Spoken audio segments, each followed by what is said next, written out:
Bismillahirrahmanirrahim. Madaman Allah Ta'ala tabarakama itnya tigiro la hina kara len tigiro. Yas'alunaka madza uhilla lahum. Aku senna mawrubu yin madza uhilla lahum ko ala tan juma ne dagaru.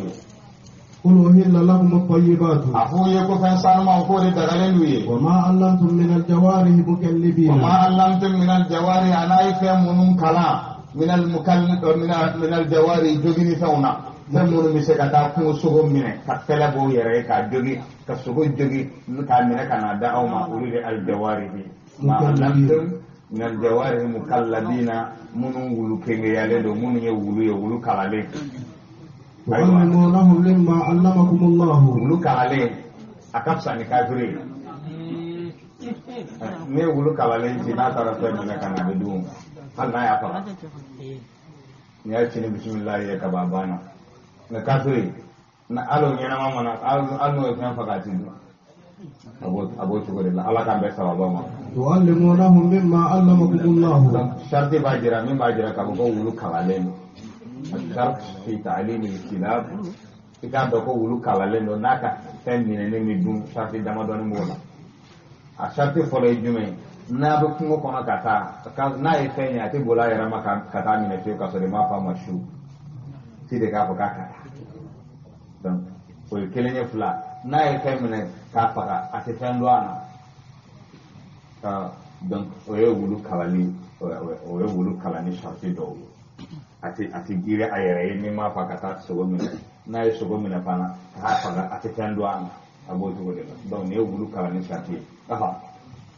Tu'allimunahum mimma 'allamakumullahu. Abu wulu nun kala mimma 'allamakumullahu aya o kala temunna abu wulu nun kala wala fa ka se ga don ka se ga fendo yere de o kala ni sharti do le folen fle yemi tu'allimunahum abu wulu nun kala mimma 'allamakumullahu aya o kala temunna ne jete mine gendi shempoli subiye wulu police lamon biye no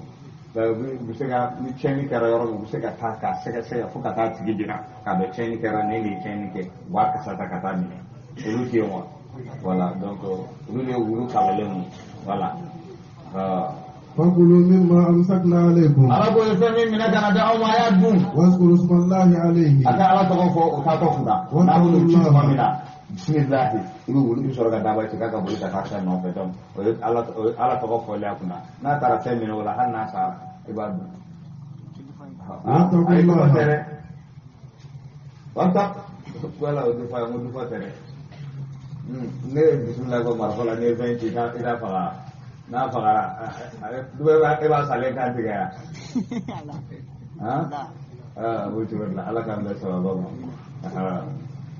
wattaqullaha aisra alanye inna allaha sari'ul hisab. ala de da de man tige Al-yawma uhilla lakum at-tayyibatu. ala go bi go sen mon kulu daga awye Wa ta'amul ladzina utul kitaba hillun lakum. ane maamu kitabu dunge ulu ga dumunu fana o daga le no kitabu dunge o de jonu ulu de chrétien ane nasara ala go kulu ga dumunu ka daga le no yi imana zabaihu ka fankan tigele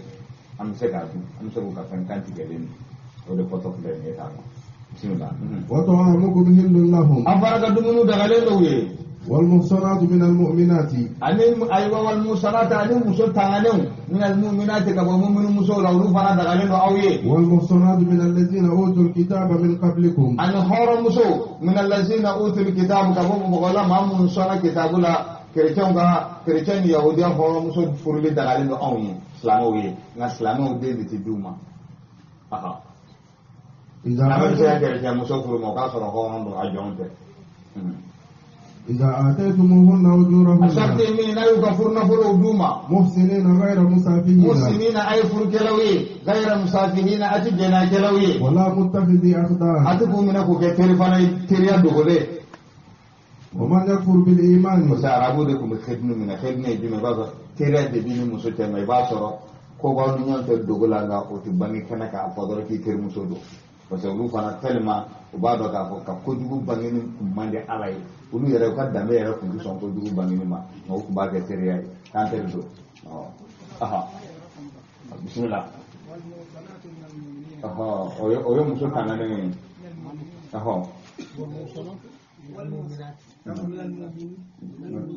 wala hɔrɔnmuso tanganen minnu tɛ jɛnɛya kɛ o dagalen ma ɲɛ an k'o furu ومن يكفر بالإيمان Musa na to fulana o yo horo muso e chrétien na afamuna adagale na islamo Musa na to fulade daranyon ka ma la korofa ka de korotidi wal muhsanat min al mu'minat mu'minu muso munu tanganendo nuti jenayake ulu dakalen bani wal muhsanat min allazina utul kitab chrétien ulu fana ka horo muso ulu dakalen bani afamuna al muhsanat arabukana al qura sabade qur'ana era kono al muhsanat muso min furla qur'ana era do la goyi nafo wal muhsanat min al mu'minat hurrimat la abiyo wala sesa oyo muso kangani mo yen menye muso mun haram yalelo mogoka muhsanatu bala islam muso kangani furle islam muso mun be min furla donc afama al muhsanat haram muso afama al muhsanat muso min bien al afifat min di janate afama al muhsanat da idi hakili tala ni muhsanatu nana qur'ana kono iba place de lede ka korofo ka bene ayoro ni yorola ako wal muhsanat min al mu'minat afamuna wa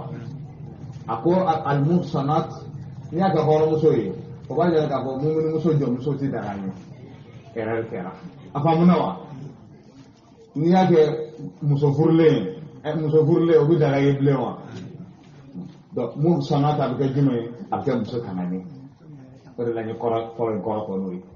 ka flana ko wal muhsanat min allazina utul kitab chrétien uluka muso yaro nu ko muso atsaka ko muso furle o ti dara ni o ka jo muso fana o fana ti dara ni da ko jume sisa ko horo muso ومن يكفر بالإيمان فقد حبط عمله أقول لي ما من كافر يرى من لمن يي إذا بارا بلا جلين شنا وهو في الآخرة من الخاسرين نقول بسرعة لكنا وهو في الآخرة من الخاسرين هو لا هرج وتجيب فرا ما أبوان نونكا يا أيها الذين آمنوا ألقوا يا أمامون لمن يرى إذا قمتم إلى الصلاة لا ولا تبنا تسلي فاغسلوا وجوهكم وأيديكم إلى المرافق النية وضوء سلجي فرا وقطف لنيتا كابي بيقولوا من تسلي غنيا ما سيروا هنا ذكر النية ولا غنيا أنا كذا إذا قمتم إلى الصلاة لا ولا تبنا تسلي Mungkin ya dekat dia jiwa ya ni. Oh itu mana apa? Jualan dekat. Itu mana?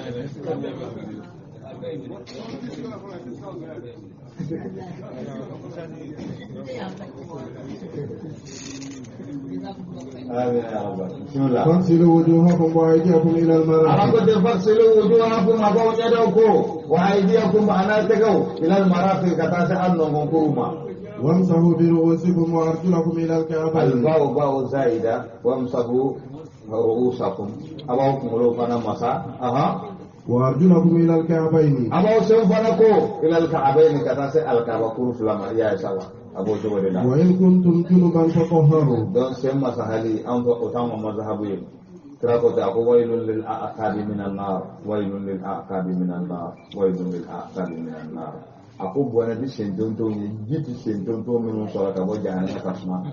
Abo coba deh lah. Bahasa ala kan besar abo. وإن كنتم جنبا فطهروا. Ala bona solat janaba no baula, fatahharu ay janaba kulite. وإن كنتم مرضى Ngani bana de baula. أو على سفر Wal ma bita masradika. جاء أحد منكم من الغائب Wal ma awdala kelin nan bana batai. أو لامستم النساء Wal ma ay kafunya jadi musuhi. ولم تجدوا ماء Amajiso. فتيمموا صعيدا طيبا. Ba jira ga ko hanni janaba no do mo wala ni ma ji sore bi ko ni jini ko tayammum bi janaba ko li place ta islamia sharia ko o de ko so fa tayammamu sayyidan tayyiban ay bu risan ma ay tayammum kanoy فامسحوا بوجوهكم وأيديكم منه alako famsahu bi wujuhikum ayaw nyedo masanaye وأيديكم منه anaw bolo ما يريد الله ليجعل عليكم من حرج ala ka feka degun kawe ni dinenka ولكن يريد ليطهركم ala ba feka ausania وليتم نعمته عليكم laka ka nema ti ma auka لعلكم wala تشكرون sabu sega ala barkara jugo mina واذكروا نعمة الله عليكم ما شاء الله يا دكتور ادم ابنا تعليق فتنك نيورنا ان شاء الله ايوه استاذ الشيخ احمد طاهر فنك الله بين في تعليقات على الايه haka ni sawabe ne ayen lage modoro ta'wilu keli ka qur'ana aya do ka koroyere ma ka fewre dama mini sebeli tikile abiki jagwo et modora ta'wilu fana hunaka shurut للتأويل من بينها هذا ni koroyere lage ni ya titadro fika koroyere dama يقول يا أيها الذين آمنوا إذا قمتم إلى الصلاة فاغسلوا وجوهكم ni aya ila jarukumi na ba ka wuli ka seli tuma mina abi soro ka seli kita titim idza qumtum ila salati at-takbir idza aradtum as-salata man yal ta abi tugo mina ta o koro ni ba ka seli tuma mina la dai ni ba ka seli tuma mina de seli ta wati la ni yal la ni ki be seli donc abi tawilu ni ina fa ba fo yorona wa idza qara'ata al-qur'ana فاستعذ بالله من الشيطان الرجيم فإذا قرأت القرآن إذا قرأنا كلامه فبيسوك استعاذك يا أيوة التكبير فإذا أردت قراءة القرآن نتنيا تابين سوى المتوى من القرآن كنا قرأ نيتلارا قرآن كلامنا بيبو تمامنا يبسوك استعاذك أبي كتا استعاذة بكتب أدواني قبل من آية يا فتولي قرأت فيه المضارع ولا ماضي والحال أن الاستعاذة تكون قبل القراءة من يالا سبن بتوبنا كأنك ستستعيذ بعد قراءتك لو في كاية لمالك قل هناك الشعب نبه واسأل القرية التي كنا فيها أنت تسأل القرية أن تسأل أهل القرية التكبير فاسأل أهل القرية التي كنا فيها لك في مدام ايوه فضيلة الدكتور نعمة عليك ان شاء الله كجرا كفو قرآن ما هو بتوني شامان لا دوني من مسكا ادم ادين دم تفسير يرالا نيادوي ان شاء الله الله كان بسوا واذكروا نعمة الله عليكم وميثاقه ايا لك نعمة يا كسموكا وميثاقه ان الله الله يركا اي لا يركا مي الذي واصلكم به الله لا يركا من بي الله يا اوسر نوي الله لا يركا من سر ادم ادين tapi adama dong bi fi alami zarra anfa adama ko kulura ala ila rukan mene anfa adama de bela jele anfa adama de onde min ka ngabo anfa adama na ko kata se la hara jodo ma amunu mi do aljana kono ana mun mi do jana kono ala ila rukan mena bela jele bolo wala rukan mena na wala jime amena na anfa adama na bi bakmi nu'man arafa yorodo bi wa ko mo ko nu'man dan ala zuriya bi bo anfa adama na munu kan do aljanna na ala ya kin yan fan salo aba fa dama ya kin yan fan salo na sama do bora ni do bora an fa dama ala ni na ako ala ako la ni min jimawi ako nunun bela jere mi ta jani mako no nunun a kin yan fan na ako nunun bela ta aljanna ko nunun bela jere mi na aljanna dum ga bara de ke akela kan mo yan fan fana salo min bora la ako nunun bela jere mi ta jani mako no nunun bela jere mi na jani me dum ga bara de ke ala yin jira an fa dama otuma ala ka soroka ni minu ba fa dama na o ka ta se la hara jodo ma khalaqahum jami'an aya bela jire nyarani ka soroko ni nga wa shahadahum ala anfusihim alastu bi rabbikum qalu bala ko ala ne tawo da ba maya nin bela jire ala ka kilibanti sabati mu'minuhum wa kafiruhum be ala ka kilibanti sabati ala o kilibanti sabati li ala o fanya suran to kono qur'ana kono suran ko do suratul a'raf kono ko idza akhadha rabbuka min bani adama min zurriyyati wa idza akhadha rabbuka min bani adama min zuhurihim zurriyyatahum wa ashhadahum ala anfusihim alastu bi rabbikum qalu bala to mana alai aiwa zura no kan ba pa adama ko ko la alai lahiru min bolo lahiru di foto fle ne ya wa mi taqahu allazi wasaqakum bihi bala jale lahiru ta alai ka ku ala ba klala ka Allah an ilahi ka Surat Yasin fana kono ala apa ni? Aku alam ahad ilaikum ya bani Adam Allah ta'budu syaitana innahu lakum aduwwun mubin. Aku abala jere Adam abal kapol akan syaitana batu. Syaitana ya abala jere jubi. Abu coba kana lahir dafa wa misaka wa anaka lahir allazi wasaukum bihi ala ya ansir lahir mi. Aha. Iskultum sami'na wa ata'na. Mana nang wa anyin ni ganye labatul ge. Wattaqullaha. Akasira alanye. Innallaha Alimun bi zati sudur. Allah gani masai dusun konana. Ya ayyuhallazina amanu. Ya umamun liman yara. Kunu qawwamina lillahi. Ayo jawab ya alai. Shuhada'a bil qisti. Aga syariah joni klele ay. Wala yajrimannakum shana'anu qawmin. Wala yajri syuhada bil qist. Aga joni syariah akana syariah do goda. Bala joni ga jo alai syariah ni klele ay. Ni ñokoy mo ko do raso. Ale aywa ala batula de kundo. Ala batula no nakumaka ala batu sufe. Abu komi patru kala no de munu to tara bo batu kala en kwa. Ay patru kala no abulla. Abta dogo. Atara ka bata dogo sokolo lo kono. Atara do sokolo kono do kata mo do kanti gelen soro sokolo kono do patru kala osna kan ne. Allahu akbar. Mira apa dona tahu. Sabar itu lah belum. Ya mereka tanah panana. Mana? Jugement do. Logi na jugement ke. Aywa joltigu. No ye temi sara dim. Lu tara. Mana? Mana tara do jugement kal kono, justice kono. Udone justice kono. We kera wole. Udone kay ay dama kase alala de. Wallahi. Ako ala. Ede afanya Qur'ana kono. Ko wala taktumu shahadata. Kana ne ala ka sheria dugo. Ako sere foitine labine ala ke. Ala no tuma segi yara makana sheria dugo jide.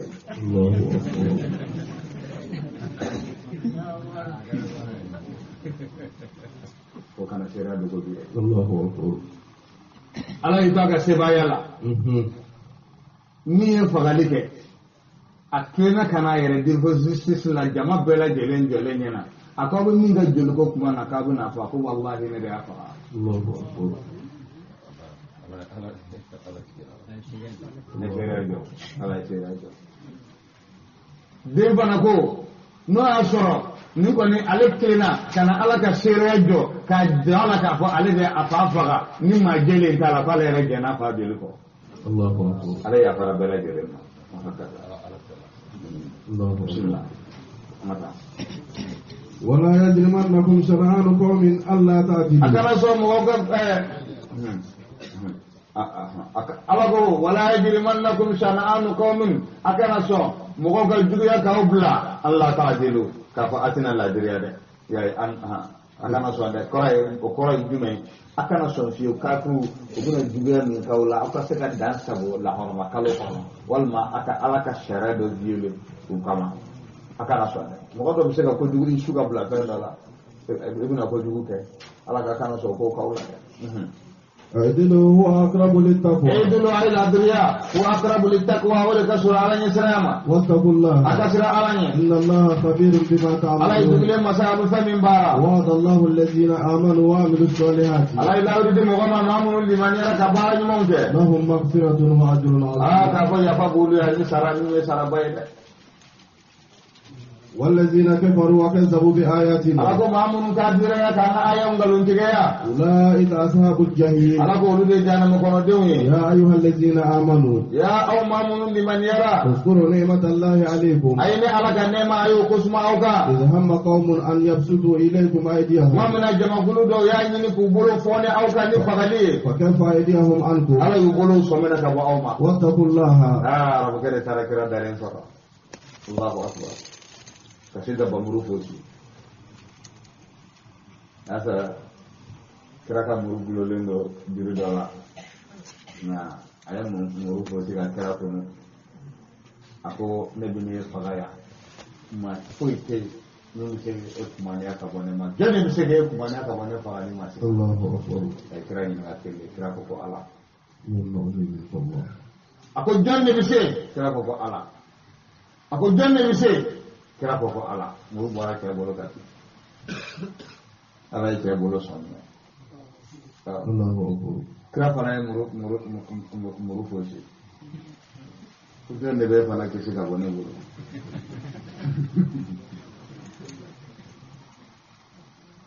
janne be fana kisi ka bone bolo akaba ni kira fe kira ka ke masami ya kisi ka bo ale bolo kira ka ke la dege ba ni mai kira ya te ani kira sigara buka boro ka sahaba to na kira buka fu ya ko nun kuma ko ga ne fa islam ko ma se fa ti le fla boro kira ma ta islam ya wallahi aduna islam ya ako man ni se soro de ma ibi ba ka man ni faga o e se soro ka o kan di faga o ki te ka klaga se ka baro ke ka klaga faga mo ko e ke kumba ka faga ama fu ki mine ki buga ma buga ko dola ko ma je ni gombo ako sha Allah la ilaha illallah wa anna muhammadar Rasulullah sallallahu alaihi wasallam. ka islam ha wada akaim qawmuhu aidan ko sabe aya ka mo fa na wele ha jazakumullahu khairan Wattaqullaha. ay sira alanya ka tala ka taga mo ko fana wele tubini ka bela jere do islam ya Allah kala ko ma yan kama Wa 'ala Allahi falyatawakkalul mu'minun. ko mo mo bela jere ko digi sama Allah ولقد أخذ الله ميثاق بني إسرائيل o cena ala ilahu min bani israil ka bolo وبعثنا منهم 12 نقيبا ala kun tigita anifla ayo de ko bani israil ka wala kun tigita anifla وقال الله إني معكم ala ko kun tigita anifla ma kani anine ala bi nyofe لئن أقمتم الصلاة sharti mina na ya ga selujo وآتيتم الزكاة aya ga na bolo ayulu jagabo وآمنتم برسلي akla ga limanane ala ga cidewna وعزرتموهم ay cidenu ayu boye وأقرضتم الله قرضا حسنا ay ala dono go nyumanna لأكفرن عنكم ako سيئاتكم wallahi na sona kan ke law kafiranna ankum sayyi'atikum ba ko juma bela gelenji ولأدخلنكم جنات تجري من تحتها ako الأنهار wallahi kalina masayala mina odo aljana kono konyo bi bule aljana min sango so koro ومن كفر بعد ذلك منكم ako ngani manin kafir yara awla min bela gelen ko fe فقد ضل سواء السبيل faqad dalla sawa as-sabila tigfir laka basira tamantama فبما نقضهم ميثاقهم ay fa bi nakdihim kalme ma yazaida de ay fa bi nakdihim misakin ala ko wallahi bi kyan sababu kama لعناهم anyu dana وجعلنا قلوبهم قاسية rasul Allah ki dana de ala dana tambe bi dana tambe bi dan fon da be do ko ka tabla jiru la ko ka tabla kono na be bi dana bismillah o la ala mana dana fo fe minna islamai ka imma kan so la aha o do jume e chauka se ka ya bo muso fe ani muso ka ay bo chese ala dana ten la'ana Allah al-mutashabbihati min an-nisa'i bir-rijali wal-mutashabbihina min ar-rijali bin-nisa' se ka ya bo muso fe ala ka danga ba ko muso ka ya bo chese ala ka danga ba ko ni fe ni danga ni kera munuma ado jume tuguni se ka sanu do abolo la ni sanu do bolo la ke idangana mangana kere ala ka dana o bi soro ni do la tuguni ala ka be sawama aha وجعلنا قلوبهم قاسية walma ke ka shendu aka shen te do go shendu kana ka fuka ke kamale dana kera aha ni ya ke dana bala dana bi mine kamale yi blala dana bi gore ala ka be sawama وجعلنا قلوبهم قاسية وجعلنا قلوبهم قاسية على كانوا يدسكون جلايا يحرفون الكلمة عن مواضعه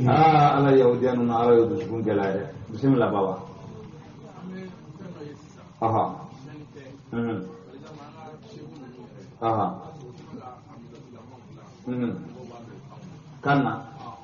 badiji wa ubajinu ba shi to laure tamashe mai asharat etiketu baragero mo obado no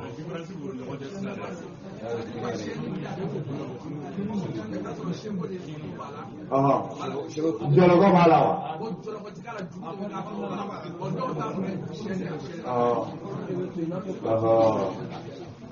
na kwani na kɛra muso masiri ye dɔrɔn danga b'a la n'a kɛra sɛni kɔni a bɛ tali kɛ muso ka kɔnɔ na n'o kɛra a bɛ don fi hayyil haram a bɛ don haramu fori kɔnɔ ala k'an bɛɛ sababu ma a bɛ bɛn mais i b'a sɔrɔ dɔw ta ye porte-fiye olu b'o dɔw kana ka wari bila a kɔnɔ baasi t'olu la n'a ɲɔgɔnna baasi t'olu la ala k'an bɛɛ sababu ma يحرفون الكلمة عن مواضعه an b'olu bɛ kalama olu tɛ masiri o bɛ dogo de o bɛ dogo يحرفون الكلمة عن مواضعه o kuma kan yɛlɛma ka bɔ pilasiw la ونسوا حظا مما ذكروا به ala k'u ɲinɛna niyɔrɔ kɔ mimma zukuru bihi ala y'u ko suma ni niyɔrɔ min ye ala y'u ko fɔ ni min ye ولا تزال تطلع على خائنة منهم ko seyidina mamadu i bɛ to ka yala ala khayinatin minhum yahudiya ninnu dɔw kan maa janfantiw mo kira ka kutabul wahayu dɔ yɛlɛmana ka taa kɛ kerecɛn ye wahayu a kun kira ka wahayu de sɛbɛn wahayu sɛbɛnna kuranɛ aya dɔ y'a yɛrɛ kunna goya malik bin nuwayra tabarakallahu a ka kuma ni kuranɛ aya fɔtɔ de bɛnna ala bɛ ka adamaden dan cogo de fɔ kuranɛ kɔnɔ k'ale ala bɛ maniji yɛlɛma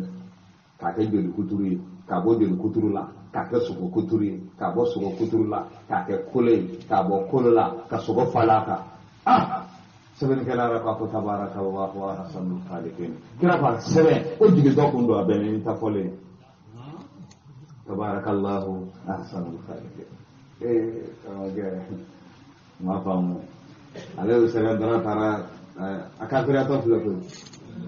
ko kuranɛ yɛrɛ kɔni ko a bɛ komi kira kɔni to ka sigi dɔrɔn ko parce que ale yɛrɛ sinna ka fɛn dɔ k'a kun k'a fara k'ale k'o sɛbɛn ko bɛ kuranɛ na jarabi kɛtɔ filɛ k'a sɔrɔ fitina a subuhat m'a fɔ n ko bi kɛlɛden fila de bɛ sitana na a shahawat wa subuhat n'a y'i jɛ kelen na a bɛ a ta kɛ kelen na a bɔra kira ko ka taa fara kerecɛnw kan kira dimina kira ko Allahumma ja'alhu aya Allahu akbar kana so kira ki danga de era utubatu bin abi jahal ay kira doga domina abana naka voyage kira ko Allahumma salli alayhi kalban min kilabika woni inal qawma duwawi ataqana Allahumma salli alayhim kalban min kilabika wa khuzhum bisa'iqil lahiqi wa bil bala'il mutalahiqi asaba sahamullahi fi a'da'illahi wa fi a'da'ina dinal qawma alladhi bidamna alimul ghaibi fala yuzhiru ala ghaibihi a'da Allahumma inna a'da'i wa husadi وماذا أنت أعلم بهم قد استعزوا بإذ أنفسهم في بغيهم وإنادهم ومكرهم وخديعتهم بوم سرقتي أكيد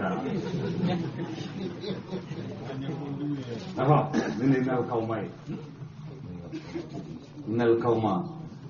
عليه بعودة أبو بابا ما كوس سيفي تفنكلني سيف الأعداء دي سيف الأولياء دي سيف الأعداء ودعوا نباك نعلى بسيط يجوه حلق هذا يسمى سيف الأعداء ما كان سيف الأعداء بارا منك كايا فسيكا وكم ممنتك دنانك لباي ibad berabaya kalau laban nuna itu kan cun kisah kelen-kelen nufi ni falati bal perde bi mo sala abo ma wala itu wala orila ni bito ka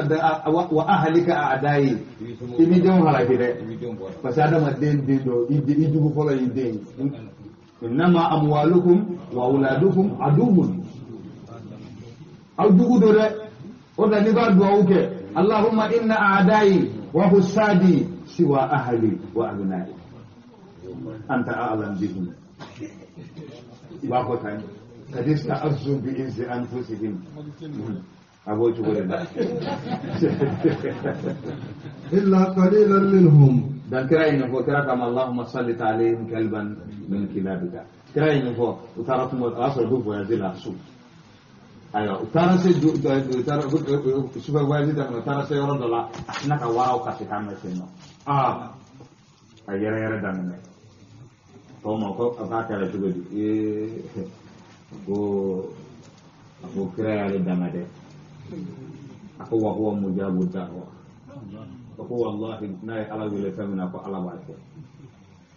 ako ma do mujabu da'wa mu boy blo o ma tin ala tira ni mi de bina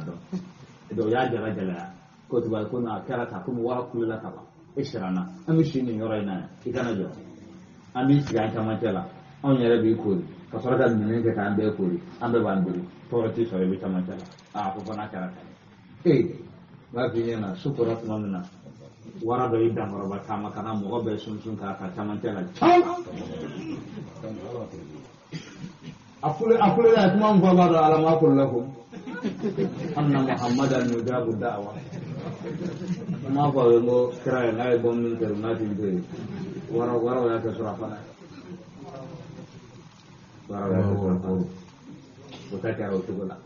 wa bitali min kare kan fana min wa ayusebena min bora wala kira ko Allah ma ja'alu aya ko ala ka ke kabagol ale fana sara du golo banna sula kato kere kere ni asuda sulu bo kere to na ko salamo de ka wa ba o ya boy ka ta du ga iglesia kuru kono dugu jera ya sara su bolendo ya ta ga boy to ka ta be iglesia ra kono dugu jera ya sara su bola ya sara ngo de salamo bo chokola ala kan be sababa hakka ولا تزال تطلع على خائنة منهم إلا قليلا منهم. وسيدنا محمد تيتو بيتو كيانا جانفانتين نون كلن كاولا إلا قليلا منهم فراك رجع مكلو في تينيا ولا. فاعف عنهم واصفا. فاعف عنهم إذا كابوما واصفا يكوتوي. إن الله يحب المحسنين. على بني من كلاو في العفو والصفح نافلا ينون كوبي إذا كلن كجنني إذا كلن كتوني إذا كلن كتوني نانو كي وبيبو فراك لنتا العفو والصفح وماذا ولا من بلد جل مقاتلين وكذلك الغفران ما يبايع قرآن سورة بنا سبعة بدانيونا نو كرا إني ما كان غنية بمفردات اللغة البمارية أبي سنة كسبة أجيوا وإن تعفوا وتصفحوا وتغفروا أقرأ وانا كان من بلد فرقلين wala sisan ele ba alaje ki qoroda bela jelema li anna al atfa yaqtadi al mughayara ni anene waja ko flat kiden wa in ta'fu naw ya ba na toy wa tasfahu ko de ka bu ma wa taghfiru ka ya mu ya sawa ila farqo ni tudo ni ala kan da sawa ومن الذين قالوا إنا نصارى أني ما من بينون بقوم النصارى أخذنا ميثاقهم على بني لا يؤمنون بلو ونسوا حظا مما ذكروا به أكون ينانا نيركو على يكسمني نيرا مي توريتا كورا فأجرينا بينهم العداوة والبغضاء على كون يون كونيا أن يون جويا ni nyon kolia nyo suka blow ni nyon konche foka ta se la يوم القيامة foka ta se kiyama jawdoma ya sawa udo nyon kan fo una fara kake منها النسطورية وكذلك اليعقوبية فرفر الله وكذلك الملكانية فرفر الله كتين كالتي سبعي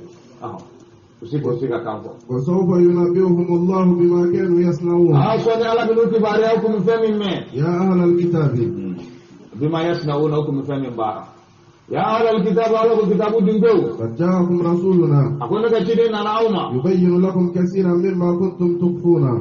أرفن بنوي فنشا فنشا ما كم منون دعو من الكتاب كتابكم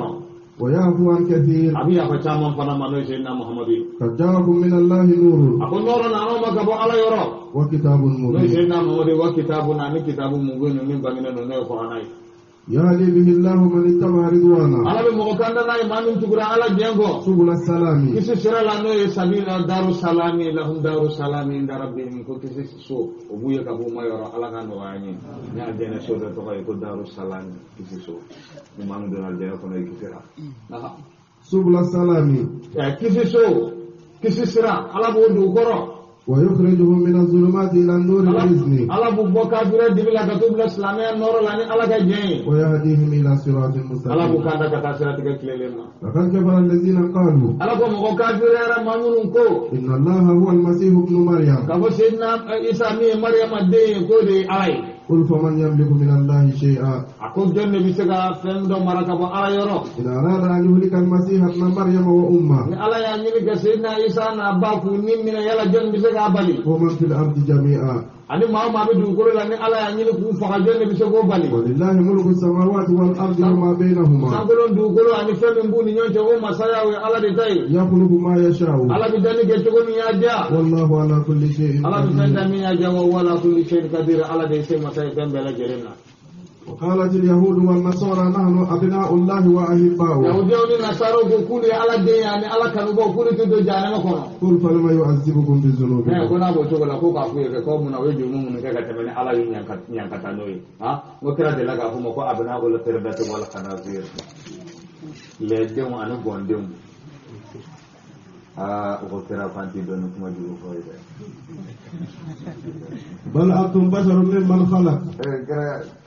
kira mo kuma juru ko me munun kara waran lo ni bon ya ko urun fawde do ka yu dambe ka to kan dambe re de ma fa le de ni gondo ni warab le de on ta uru bono de do aha بل أنتم بشر ممن خلق ako te aya ay farko tigude mimman khalaqa ka bo ala ka dauna يغفر لمن يشاء ويعذب من يشاء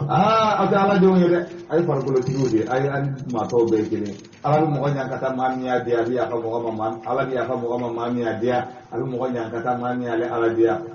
ولله ملك السماوات والأرض ko sangolo du ko masaya ko ya ala tay وما بينهما ani tabe mboni nyonte وإليه المصير ambela tele mi lawan kata ala de ma يا أهل الكتاب ako kitabu dungaw قد جاءكم رسولنا يبين لكم على فترة من الرسل nakire na na wano sayyidina muhammad abuna bangini kawe ala fatratin min ar-rusul kidum ko tigalen ko fe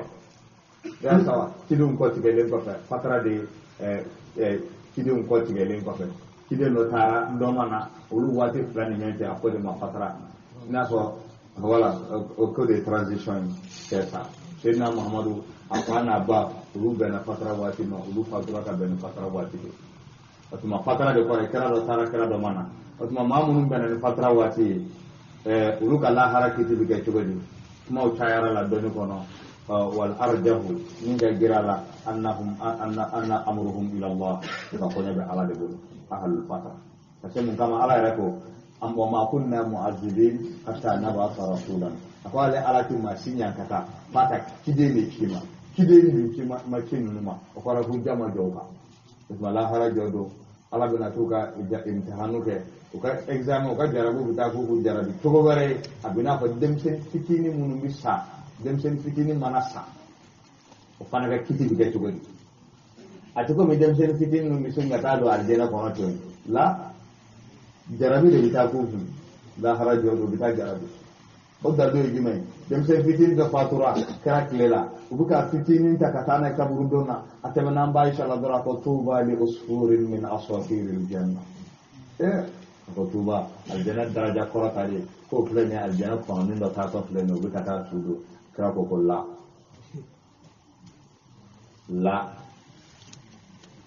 ambai ka ka ga do la ku bita jarabi la harajo do yukhtabarun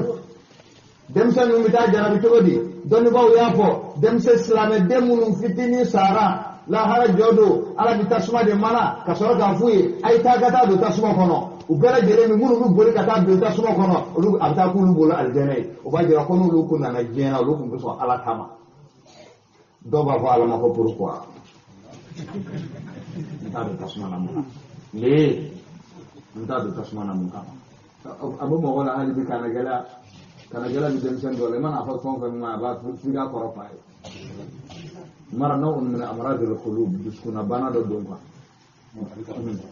fa wala fa ni ada bi dena wal makarabo ko na ya da bi kalande na babu ala na ma bara na ko wala kana lo mai ay fon fa nyum fa hani ko ala bi abi so soli ka ba do una ko mo na la su indahum arraf ni fon fa nyum fa uluti so ba so de ko bunan pure budoy ni ay ma o mana bana de ba nawun min amradil qulub amine de sufiya ke o majabatel no mawbini frake ngafura bulu de bulu taski أن تقولوا ما جاءنا من بشير ولا نذير. لا أفراد سبب أفراد bisa kayak tatbiqiyan أفراد bisa kayak wurdi do dima iba wurda bibla disukum misalnya bibla tuh al-qulub tamrat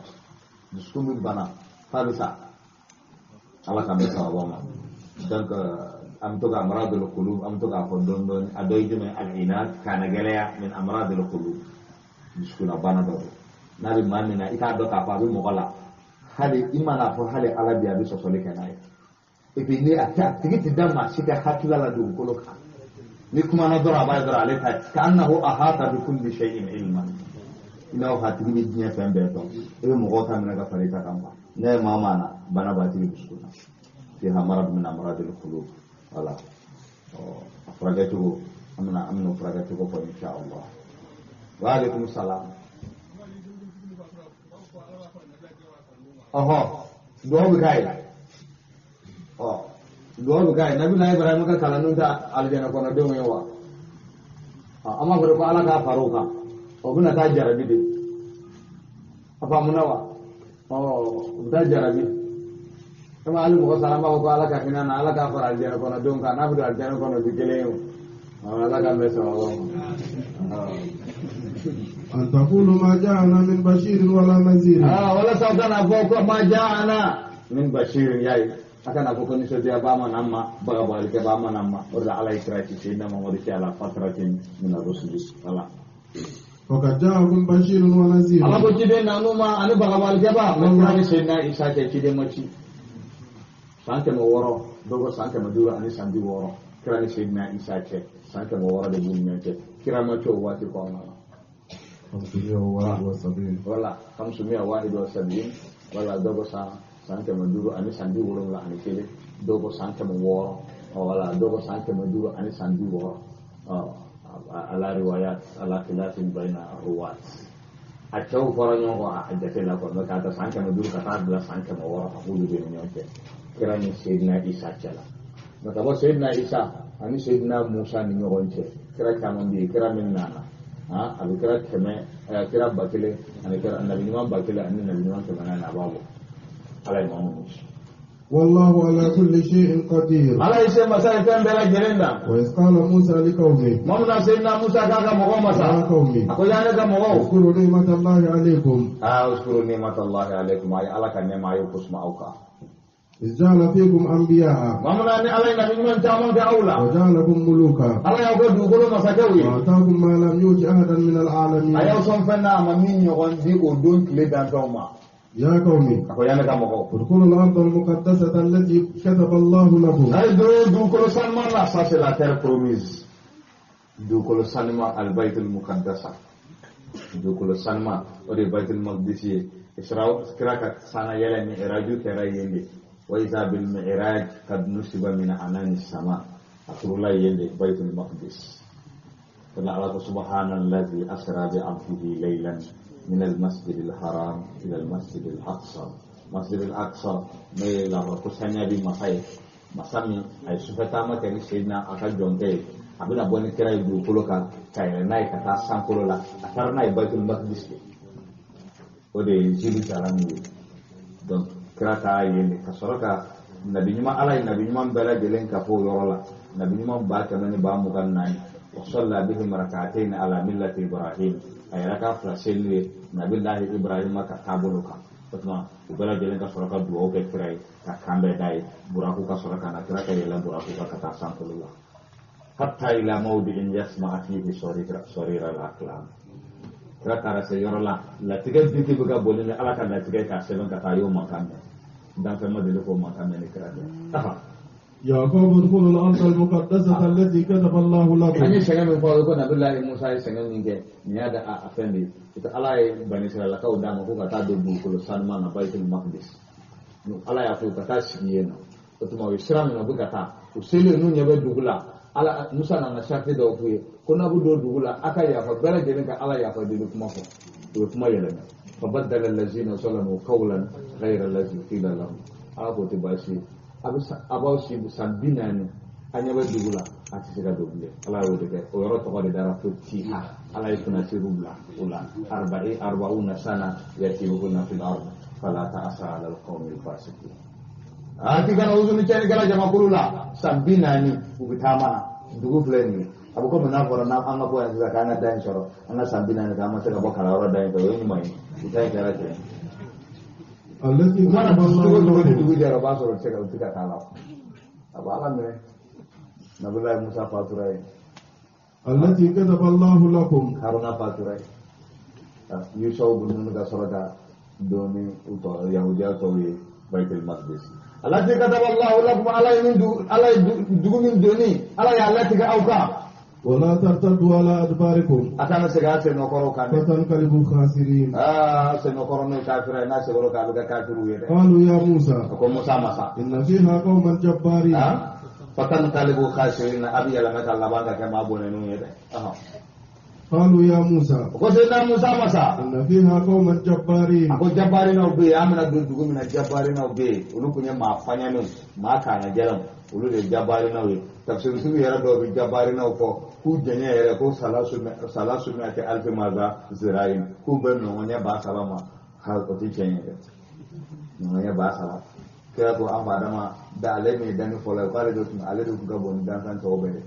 ale ku be kam ziraan situna ziraan na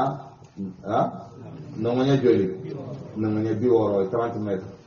voilà naka nongonya bi woro lay abuke 35 meter to am fa dama denye ko wala yazali al khalq yunqas ila al an am fa dama ko fe ko dole to raka bo mo hola doni o de la nay kutubu tafasir non laje aba hakili fala kisa sul israila kama ne bala kira kono ko hadisu an bani israila wala haraja anga bani israila kaw angu ka barobo anga nungalo tiga anga nu chentiya me ukan galo mi no banginanya anga dina kono ambo ngalo tiga aduna na dina gapo kono tugodi asheranga tafasiru kono tugodi amoyo ko islamu mo ko dara duna ko he ka bana islamu ba na bi tafsiru jerali ni kono na bi bulgasiru kono iba fi bo soso he amba soso ke aba ko ne ba na tugodo kono ana na chugo mito la me follow ahlul kitab doni ba mun islamera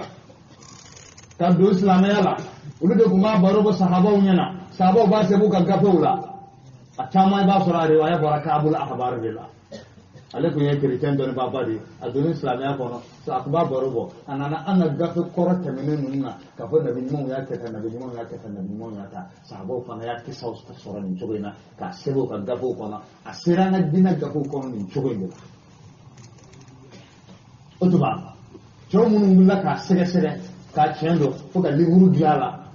al-isra'iliyat wal mawdu'at fi kutub at-tafasir akitabu bi tafsir tikilengelen bela gelen ka dani ka don ka so ka kala ka ba ne ta kala ka ba fo ka di mu fasiru do man taro nya di mama ya rabbi sallallahu alaihi wasallam na mi mo ti nya ma nai ga nya di kala ne do mo ta ka da se gide sina se gide bale o jume to se ne de al-isra'iliyat wal mawdu'at fi kutub at-tafasir ana kalande ndo ya samama ahmad jaya bi misra amma ala de la an yubarikallah am alife misri ya rabbi ala sesa kitabun kan alife ana kutubu tafasir nun ana tafsir kitabu nun bambolo israiliya ba yoro aba bela jelen ko aya ba kalama an yere putinu ko mutasi ana chorobo ko o do so doni ma waraka o be kisa tel israiliya chama fa kisa to ruaya ubo fo nabillahi dauda ka kisa afitini man ko ba me ba fo ko nabillahi dauda anya bora aka kele dendo ka musofe aya bla ka ta kele kenaka ka o che java che sara ka musofa ni manga dina ga fo ko wala bo inta tafsir kala do soro afsa yoro ma bala kare kana jigala ko aka do ni wala sisa amin fanga da na tafsir kala wi don ba wuye ko yi sege ta tente ka afun na ni bela jele bala ni ba ka da lafiya ibi to kitabun yini al-isra'iliyat wal mawdu'at fi kutub at-tafasir iba kalan ka ba abin na kissa to ruwaya nan na kissa to ruwaya abin na fi ko ni kissa ni plani ko ni makani to na kama ni makani to na atma as-sahihu yere akisa yere ni amate ni tore na kabina ni dalu min ba jirla ko israiliya ni dalu adalu polo nabillahi dauda aka chain black aka kele kana ka wala saka musuta o e jamfa mustahilun fi haqqi rusul krapote samun ti de kiro ka hakela o e jamfa al-kazbu wal kitman wal khiyan wal ghafla min bela jele kira ya hake ni ta don ne ba jirla ta ko kisan ne dalu wa kazalika ma Sulaiman ka kisa قصة ماذا؟ ماذا سليمان ولا والقينا على كرسيه ماذا جسدا ولا وبين ماذا سليمان ko masa Sulaimana kan masaya bulan nege aiwa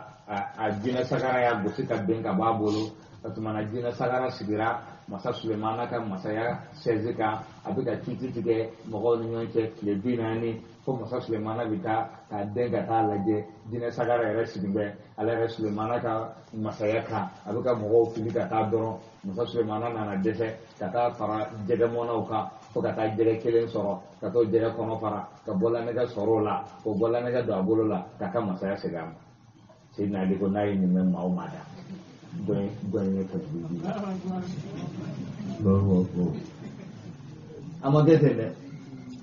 otuma kitabu ne ba ti ko ni kisan de la karla ka man ka tawdi ala ko wala kad fatanna Sulaiman an Sulaiman jarabi wa alqaina ala kursiyyi jasadan kanya jina sagara wa ta suru poro kanya jina sagara anya sige akan masayal kama Sulaiman kile bina ni ko ka kitike ko Sulaiman ra ko taala be ko Sulaiman be kas akasiru to akasiru sahih ni kitabu ne ba ti abin tafsiru Israiliya ila kare polo na wala kare aku sura berita ka galaka ka na galaka ka sabna amma huwa tafsirus sahih at-tafsirus sahih ala ko masa Sulaiman ala ko ya so muso keme ayi kale ako sina mun muso keme bela gelen ka kata fonya na be abela gelen ko nata abela gelen ni dengere adenge ba bela gelen ke jihad kala fi sabilillah masa Sulaiman la ni ko nama insya Allah ko adalah para hasanatul abrar sayyiatul muqarrabin amma insya Allah min ko alamin fa ya bela gelen ke ka ba amuso sima konata ni kelinte ni konata o fana jigana na ke den fangele mai ole wa alqaina ala kursiyyi jasada muslim mana ibrahim ka era ya da fa Allahu akbar alima insha Allah min fo ala ya jarabini ni otum muslim mana segera kata alama kaya fa dele ala fa karrara ke an wa anaba segera kata alama otuma israiliya ko fa min qur'ana ko am se ka bela jelen la kari ni si yorina ni erina abu tinere bla ana bi tafsirullah katabla sayyidina dauda ka tisala katabla sayyidina yusuf ka tisala sayyidina yusuf ka tisala bi tafsiru dawlaje wallahi abahu ma ubaru nafsi inna nafsa la amaratun bisu illa man rahima rabbi ko sayyidina yusuf ni ko domina ko jibril naka korteno ko wala hina kulta ma kulta fuka tabla wala hina akhrajta sirwala o kama fanda ni mama wa msebana na tafsiru ko anampolos ala kanda sawa قالوا يا موسى إن فيها قوما جبارين ويا موسى أقول سيدنا موسى ما أقول إن فيها قوما جبارين أقول جبارين وبي تفسير كتابه يا جرا أقول جبارين جنيه كاتب بينهم من يوات كنا سبما وفي Israel kuma da mana na yayin rage ma kwanya ne bawo ko be ma pili da man don kundo an kisa min biye ko awaju buna ina te amma kisa ba Sulaiman kan ga kitabu di mana kono da kai ku de do da kai ko akhbar ko badai uzuhur wa kai uzuhur yo je ni ko la sini na imani badai uzuhur wa kai uzuhur ko la side kisa ba ko no kisa mun biye no na kisa nun tamon biye mun sahalenge kitabu mana ketugo hal na sahale de na fado salala na fama yoro ibuluta yoro munun de nude asan biya tuye nude ayoro na rasilemu ibuluta en ka wala Allahu akbar abo to golela awo jogo ni inati kwale masaka don nabillahi musa ka kurun ko anya kala Israila ya ko senna Musa mago jora kuruna domina ka ko awaje buni inake ma yala ne mbita kurun jiri tiga kana dima ni asati mi fikane fa ko kaba ala ya le da kale ma be ka fa babu tin ko awaje buni inake ka kuma mare ko duru de mina ka fara ka ya na kilela mo ke male ka isa ka sora ka kata le ko Musa ye nuhu takula sabadama ka ko dun sa duma be islamia sharia ko no minti ni ko ni fenu ni sa kai ko Musa ka tena nu ka fa ma ka ko bismillah ko takula dinkile sa amate ga dun ka ba ka tara jiri patige ka gese tige kana ko na le ka ko nu mo ka ta yiri tara na ko nu ko ka ga gese ba le ga kurumbo ya itu salah kandang salah ya boleh coba dulu wa inna lan nadkhulaha hatta yakhruju minha mau bau kondo me kapo untuk sura kapo ko tufana di ko wila ka ba kama tema awaju buni ina ke kama tema kumbereka ya al-hafiz ibn kasir tafsir ibn kasir kilugo kale rama dilika de nyom mana ka ale ma dilika ni nyera me dono kumana ko mo ba se ko du ko kama al-imam al-hafiz ibn kasir alladhi nufaqa tafsir to ala se ko du ko kama ala kan da sawaba wa hakaza nata Sulaiman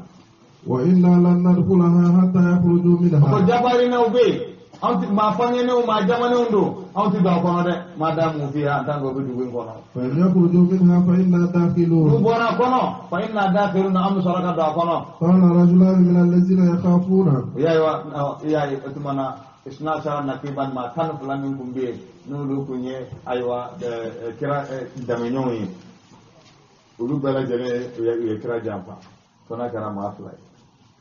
ala fla ko mafla de ko kala rajulani mafla ko min allazina an'ama Allahu alayhim ala allazina yakhafuna an'ama Allahu alayhim amru misra ala ne mafu islam yayi qulu alayhim albaba no de yushau an kalabu ufla to gadi yushaun wa kala dan aboda Musa ni yedini min tara asamen no ben nabillahi qadar no te ala yushau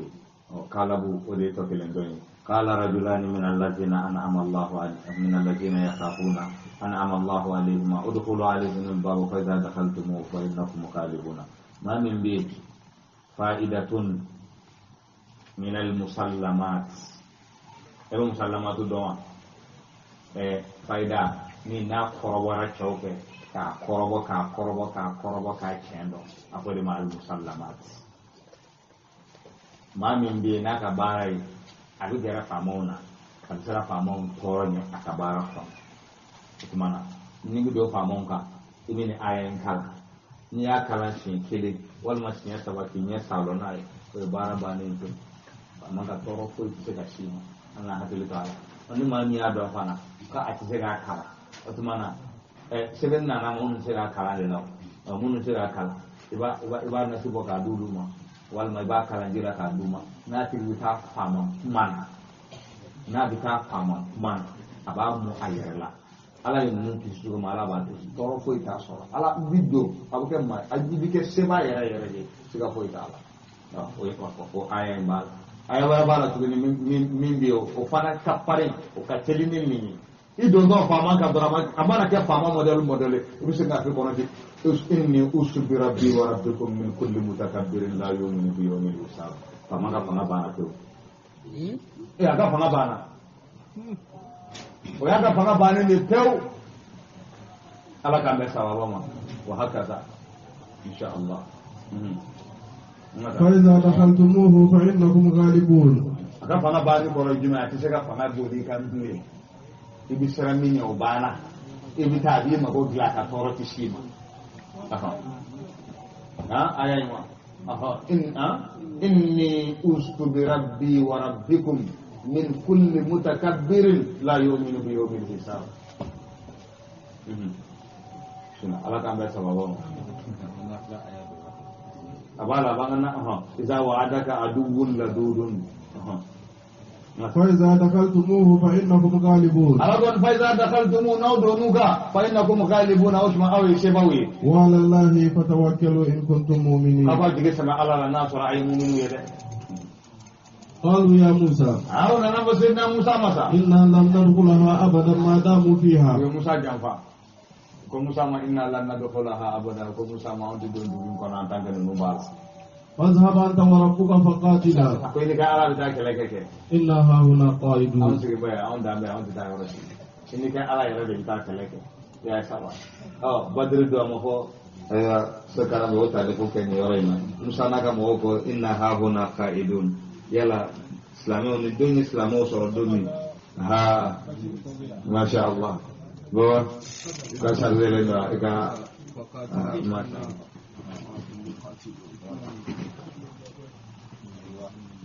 donc aya futugo mina Musa ani bani Israël kawde be no fe ko dana siro ina mo mina utsu nyana o kan ka dugumina Musa ko mo ko kado ما فوق إن فيها قوما جبارين وإنا لن ندخلها حتى يخرجوا منها فإن يخرجوا منها فإنا داخلون ما فينون بدوين نور بورت مامي أم بسرقادو ما سمناتي اللبن وقوم سما إنا لن ندخلها أبدا أم كنت بدوين فيو ما دام فيها كما فينون تدوين كنا utbana nabe ma ere yi Musa ini ka ala au flakata akata kala ke an ko sigire ne ya ore kama kuna antu badru ne keneka kira kelen na wajibi atmami ako sahabo ma aka hakilla ta do yirana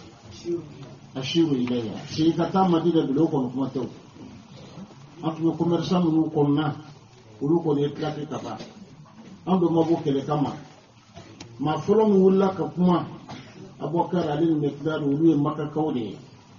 ko ka kuma labana wanda na fuci da ni sahaba fefe kuma na karan hakli su kuma ko kirai o ko bani israila kauye mu fo musa yi an to kuma yi wana fuye de bani israila ko musa ma musa ini kan maflaka ta ka ta keleke an ga kuma ni bani israila ko ta tikile an min fiye ini an de be do ni kelena har ni yan kira bajiye kulu tambolo ka batige ne ko kanga duala ambe duala utuma na kira yake hakilate ni bani nasra kawo de wo fo musa yi an ga kuma te wi eni aw de betani kelena ike hakilate utuma na ni ba yirana ka fu bani nasra kawo anu ummatu muhammadu kelinte sallallahu alaihi wasallam wuri hakilisi kuma de fo kira yi tuwamina ni jawli ko be jawuli ko be bani sallallahu alaihi wasallam fo musa yo ye do fara jigi tiga yere ka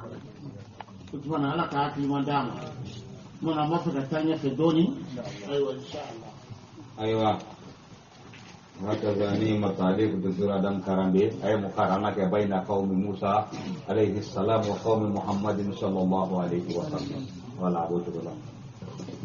baby ada madenga marifa ika connection su jide qur'ana doni na pa adirasatul muqarana وهكذا قال ربي إني لا أملك إلا نفسي وأخي أقول الله نبي سنيا ركون لا نمبل مكة فافرق بيننا وبين القوم الفاسقين كلا بوي إلا بوي نبي سنيا رد لا نمبل مكة لا أملك إلا نفسي وأخي لا إبو بوينو بتمنى إلا بوينو أملك نفسي وأخي نبي سنيا رد نمبل مكة دلا استثناء ملغات ولا فافرق بيننا وبين القوم الفاسقين أقول كفرنا يا كاني كافر جمع كل نيونجه قال فإنها محرمة عليهم 40 سنة أراكو سامبي أكو ندوي حرام يوكا سامبي داني يتيهون في الأرض وكو نبي سري دوغو كولوكا فلا تأس على القوم يكو الفاسقين يتيهون في الأرض يا سوا وكو نبي سري دوغو كولوكا فلا تأس على القوم الفاسقين إذا هزونو سيني كلا جمع كولوكا واتل عليهم نبأ ابني آدم بالحق أتمنى Sayyidina Musa mengatakan sabarana doa pa Adam na dunga kesala ako watlu alaihim naba abni Adam bil haqiqah fa Adam din la kisah kalau kali shay iskarraba qurbanan faqubila min ahadihima amna uye masurnya li ka alala kasaka bote qurbanan de saraka boy batuke fɔlɔ ni tun ye saraka bɔ i k'a bila de tasuma bɛ bɔ sanfɛ ka n'i ka saraka minɛ k'a jeni ka taa o de tun bɛ yen fɔlɔ o tuma an fa adamaden fila kabila ani habila u ye ɲɔgɔn sɔrɔ muso de la diɲɛ yɛrɛ fitinɛ fɔlɔ wulila muso de la wa bani Israel fitinɛ fɔlɔ fatakul a ye sera diɲɛ y'a ka sera musow ɲɛ dɛ wala fitinɛ fɔlɔ bani Israelakaw la a bɔra muso de la kabila ni habila ka fitinɛ fɔlɔ a bɔra muso de la an y'a fɔ an y'a ye taariko kɔnɔ filkisas al-israiliya k'a fɔ an ba Hawa denso 100 ani 20 de tun b'a kɔnɔ den minnu bɛ wolo ɲɔgɔn fɛ cɛman ani musoman minnu bɔra denso kelen kɔnɔ olu bɛ bila yen minnu wɛrɛ bɔra denso kelen kɔnɔ olu bɛ bila yen n'u kɔrɔbayara ni cɛman furu ni musoman ma ni musoman furu ni cɛman ma a bɛ kɛ ten ala ka se kɔnɔ o la sa kabila ani habila o ɲɔgɔn sɔrɔ muso ko de la o tuma na o bɛɛ lajɛlen taar'u ka saraka bɔ k'a jira ala la habila nana ni sagajigi ɲɛnama ye kabila ale taara sɛnɛfɛn dɔw de ta ka na hali sɛnɛfɛn jɔlenbaw tɛ ten a taara ka na ni sumankɔrɔ dɔw ye ka na bila bɛɛ lajɛlen k'i ka tawasuli kɛ tasuma bɔra sanfɛ ka n'i ka sagajigi jeni ka taa n'a ye kɔrɔ ye k'e ka dugawu minɛ na e ka saraka minɛ ale min bɛ tiɲɛ na a ka dɔgɔkɛ ma ko n t'a ci la a ka balimakɛ ma ko n t'a ci la a ko n b'i fa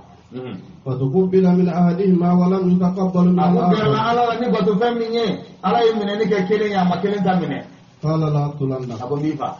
قال إنما يتقبل الله من المتقين a bɛ min faamu na ni y'a ye ta ma minɛ ala ɲɛ sirabaw ala b'olu de ta minɛ لئن بسطت إلي يدك a ko n'i bolo fɔ ni ne kan i لتقتلني bɛ ne faga ما أنا بباسط يدي إليك ne لأقتلك tɛ n bolo fɔ ni kan ko n b'i faga dɛ إني أخاف الله رب ne bɛ العالمين siran ala ɲɛ min ye danfɛn bɛɛ lajɛlen daba ma ye إني أريد أن تبوء بإثمي وإسمك ne b'a fɛ i ka segin ne ka jurumu ka fari yɛrɛ ka jurumu kan فتكون من أصحاب ne النار yɛrɛ bɛ kɛ jahannamaden وذلك جزاء a الظالمين b'o cogo la n'i yɛrɛ kun tɔɲɔna sara ye وطوعت له نفسه قتل أخيه a y'a ni labato a balimakɛ fagali la فقتله kabila ye habila faga فأصبح من الخاسرين a kɛra ma kabila kɛra maa bɔnɛ fo ka taa se lahara jɔ dɔ ma joli o joli bɛ bɔ dugukolo kan ni o ni bɛ bɔ dugukolo kan a bɛ jurumu sɔrɔ a la parce que huwa awwalu man sanna al-qatla a bɛ ten nɔ kan ka seli ta ko waati ka sɔrɔ فبعث الله غرابا يبحث في الأرض ayi o kun ye olu ka sariya ye wala sisan an ka sariya a y'a sɔrɔ o kun tɛ yen mɛ sisan ni mɔgɔ ka b'i faga i b'i yɛrɛ défend i yɛrɛ défend n'a défend ni yɛrɛ taara bɛn a yɛrɛ fagali ma n'a sɔrɔ i bɛ se k'i yɛrɛ défend k'a sɔrɔ a tigi ma sa silamɛ sariya b'a ɲini fɛ i k'i yɛrɛ défend k'a sɔrɔ ni ma tiɲɛ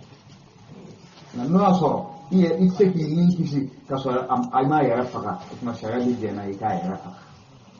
a b'o cogo de la. A bɛ komi ni kɔngɔ bɛ ɲini k'i faga i taara dumuni sɔrɔ mɔgɔ bolo i b'a fɔ karisa dumuni d'u ma dɛ n'a ka b'a jɛ mana a b'a fɔ n tɛ kulonkɛla bi dɛ dumuni bɔ ka d'u ma dɛ n'a ka b'a jɛ mana na a b'a fɔ n'i ma dumuni bɔ n b'i kɛlɛ dɛ o kɔrɔ a bɛ yɔrɔ la yɔrɔ min dumuni san ta tɛ sɔrɔ yen dumuni min bɛ yen n'i m'a dun fana i bɛna sa n'a ka b'a mana jɛ i b'i kɛlɛ fari da ka farinya kosɛbɛ n'a m'a faamu silamɛ sara b'a ye n'a sɔrɔ i bɛ se k'a siri k'a da kɛrɛfɛ k'i ka dumuni kɛ ka taa n'i yɛrɛ ye o tuma i b'a kɛ tan nka n'a tɛ se ka ɲɛ yɛrɛ pewu fo ka taa s'a yɛrɛ fagali ma o tuma i b'a faga k'i yɛrɛ ni kisi ala k'an bɛɛ sababa. فبعث الله غرابا يبحث في الأرض فبعث الله غرابا ala yang gana reci al-ghurab udah yang gana gaga ma fa ma ko gaga muno bongo ti marala am ko ramu bongo ta ma ko ko gaga yang ka ulu ba ko ngana so ko ba ko tugoli jara gaga ghurabu aba ba tugoli ulu ba ba ko ngana mutu ko ba ko gaga ulu ghurabu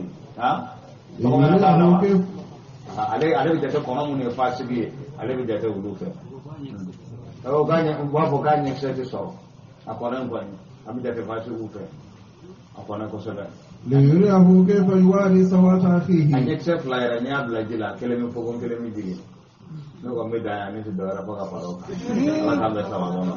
jira kɔ dɛ. ليريه كيف يواري سوءة أخيه. I bɛ nin fɔ a ye da fɔ sisan mɔgɔ bɛ t'i ka gasɛti la o bɛna fɔ karisa yɛrɛ k'a kɛra bidaya mɔgɔ ye n t'a fɔ n ka taa fata waati la ko ليريه كيف وبعث يواري الله على يغانا دوكي على يغانا دوكي kono ifle a kono fle hala fitini ni ya mina ni ma janka yani ka sena duguma ababu abaso ni ganya na kanya ke porto kanya zelo abala يبحث في الأرض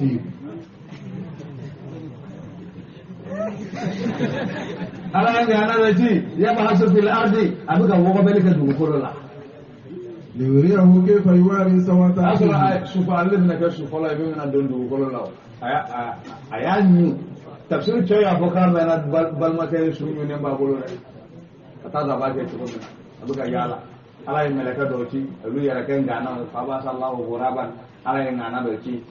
kono doki kulu na kana dugukolo wogo be kono plan na ka nyon kele ka nyon faga kelen ka soro da dugukolo wogo be ka kelen do ala ka soro ka don ka ko sulu du sulu mina una na kala ko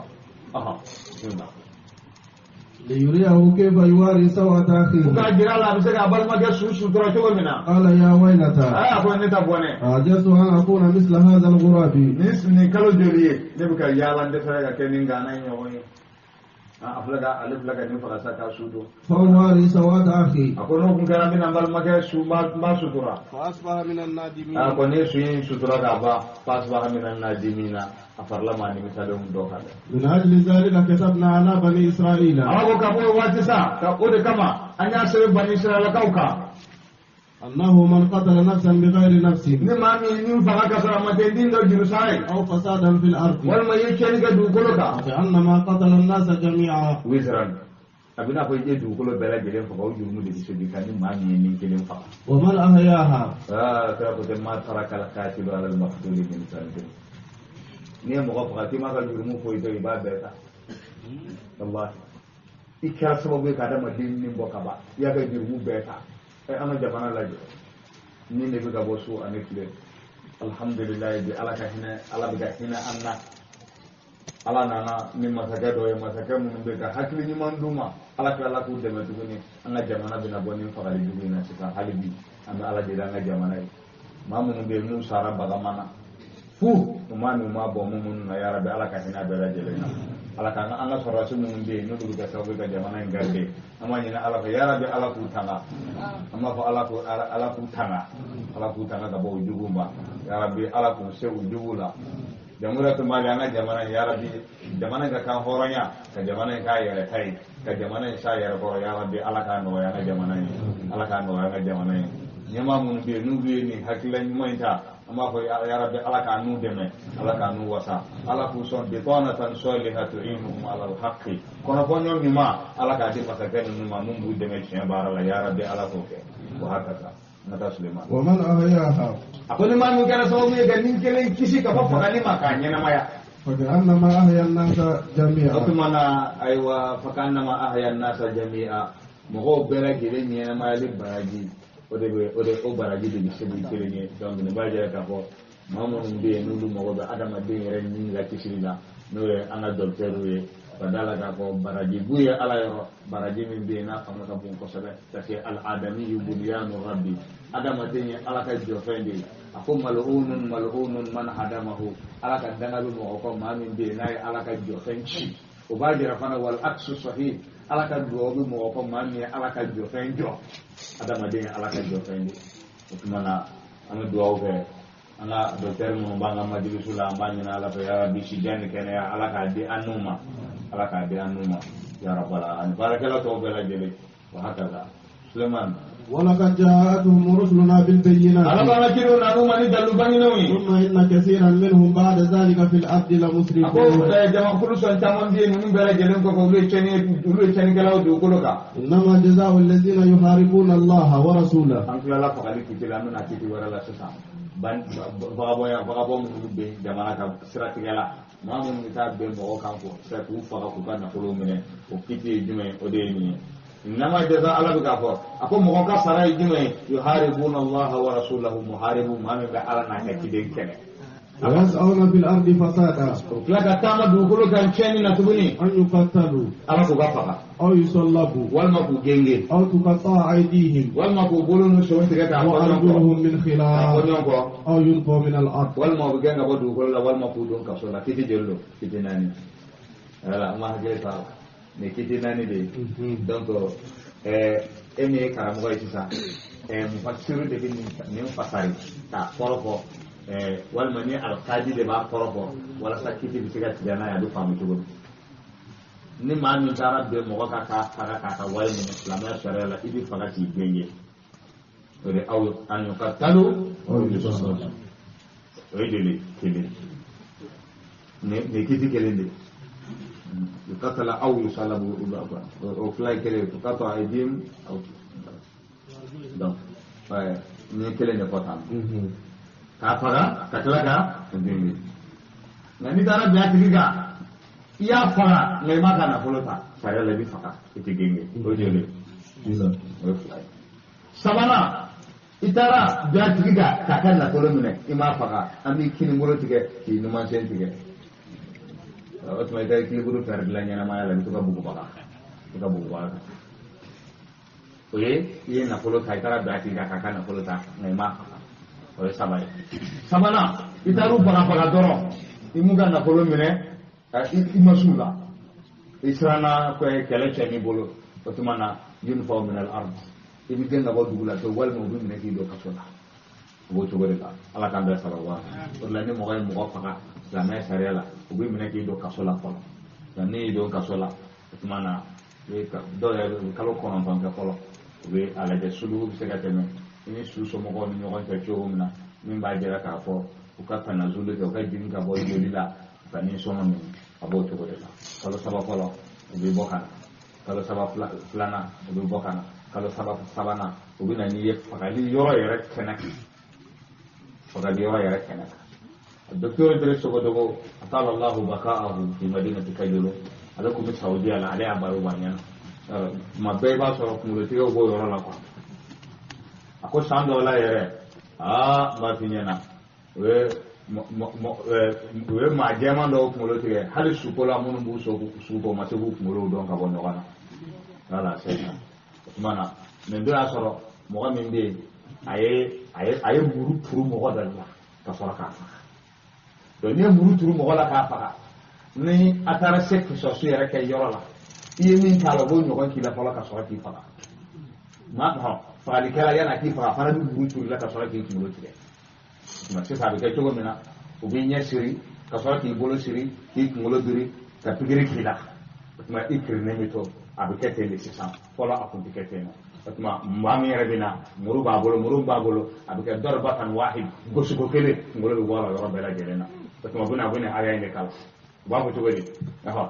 jazaa'ul ladzina yuharibuna Allah wa rasulahu babu mago fanu do de bi akama fana munu be ni kotuba in kala ha ubuna nuka fini blema nu abdullah go sora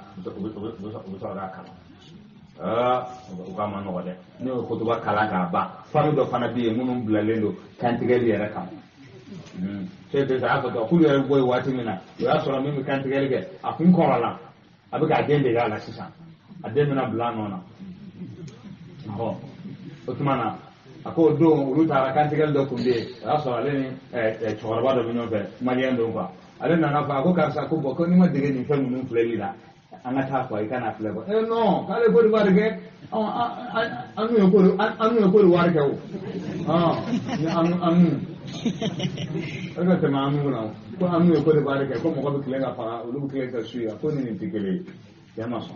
ko te basie una no ko ba kala ka bandoro e test na kana dor batan de se ga singa ko lo taronga bala teno se de ko ku dole no te naga mene no te bolo kwa mo bela jelen tara ka chay jelen to naga mene na akabi ka ko kamo ko mo loti ya kamo ko mo loti ya kamo ko mo loti ya shay de ja te ga mene katana ai ale ya famu ka ko ben jira kan kwa itana se butigi la adona butigi kono ka karimuru nindo sa ka wadi ka karimuru flasa ko blakuna sele dire ko ka kara to ki tara musa aka tara karimuru ni ka blakun ko ku lu dire nda boto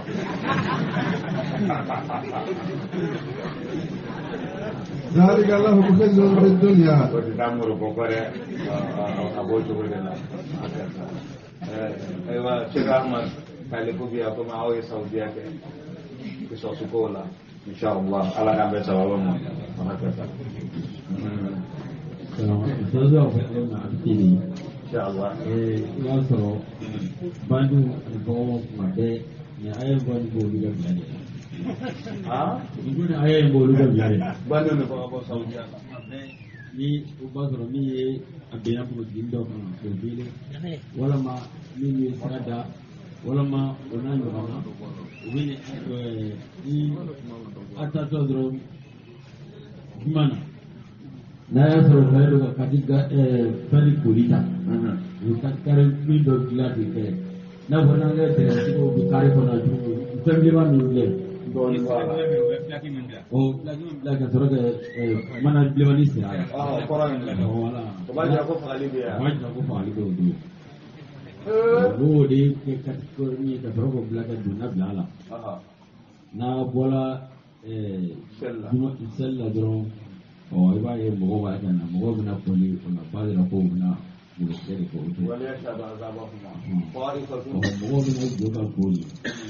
o wi fara kana ni shiri ne na ayatu sarka de kala ko ni shene do ko ba anya ko mo do ga Allah ne wa ayatu sarka de kala o ngani o te bo bandia no pe mo ina ma je no ni kana ni ka Allahu ni au ke abaya damine Allah ka akpasa dire fo mo jole ni ne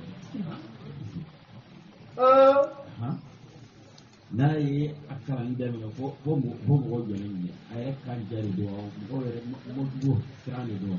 fo ni jole ni re so o kuma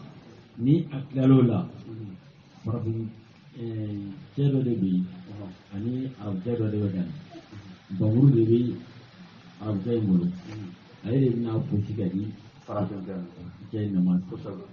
bon ni ceklala kalana mami abi ta ma mo de no tessa wa to abi kene wono ale bi de be mo to jole do da ben ko abi so ga abi kandi ga to ne atonde pe go ci ko kele Origine a gauchiste actually absolute le ka boyti ke attention kan ka ba ni de Allahu o bibi jeri ko me wa tro docteur ko ni jeri mi docteur be o ni jeri mi no de ordi de pa sana ni wa tro mo sincèrement do fana de bi mobile sangarama ni lo ko sincèrement ko ba do kono ka tana e o be do kono kenna na fara fana lu kela ko ba do kono ka ta ado ko ayoro do sanzara yoro do be ni na duni ni le ko Allahu na o soro ka do ni na mo wa kle wati do ma don na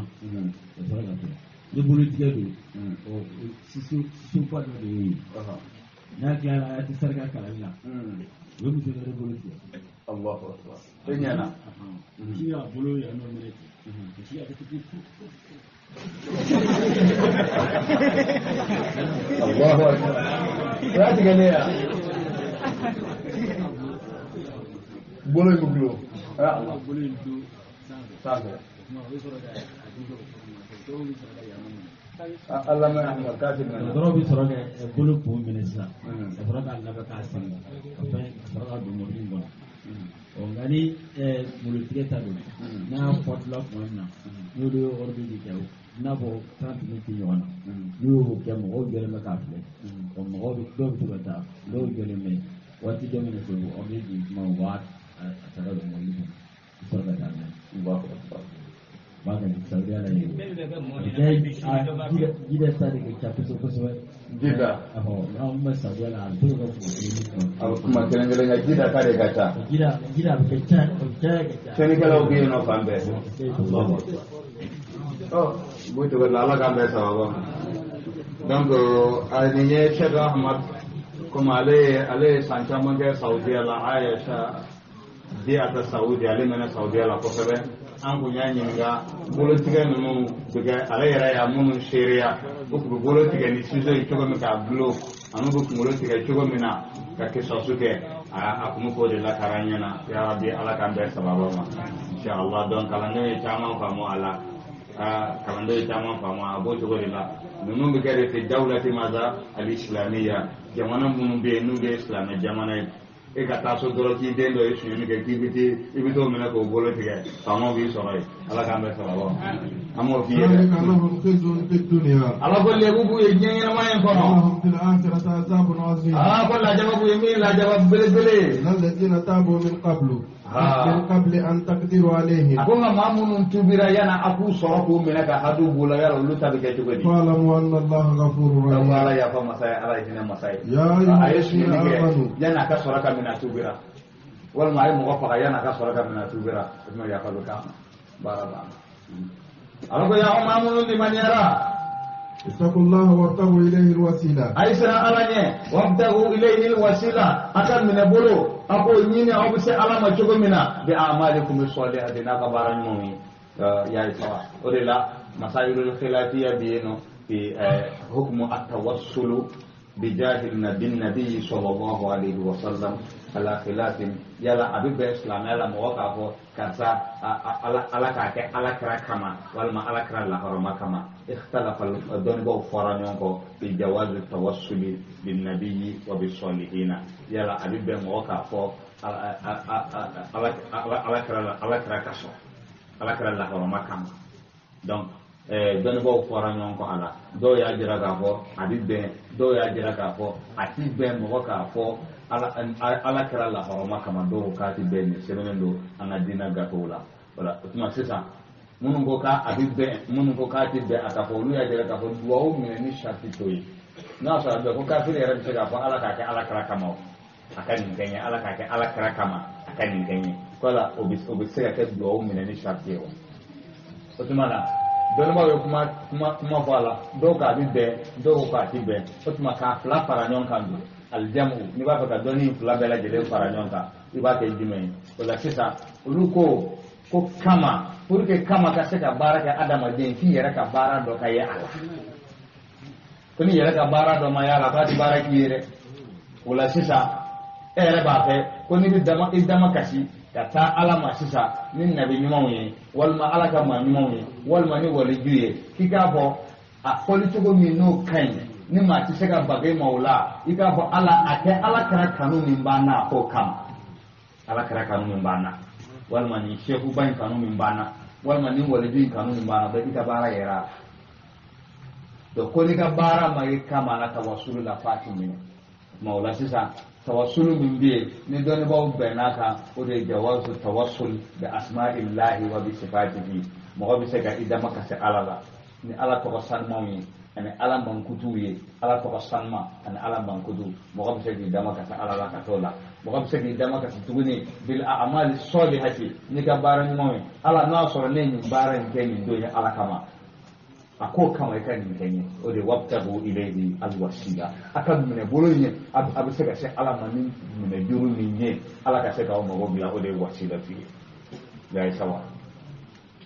والوسيلة أيضا موضع في الجنة وسيلة يرد فانا الجنة فانا أكرن كرن دو على كدام كيلن دي على بنادي دام كيلن دي ما لا أرجو دو أم بلاد اللي بعدين جني سيدنا محمد صلى الله عليه وسلم لما هو وبعثه اللهم رب هذه الدعوة التامة والصلاة القائمة آتي سيدنا محمد الوسيلة يا سوا الوسيلة يا سوا وسيلة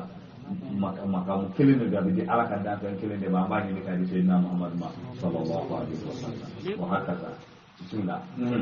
wajahidu fi sabili aga jihadi ke ala ka sirala la'allakum tuflihun wala sa musaka ni rasul to gomina innal ladzina kafaru ha amma ba zirge bi de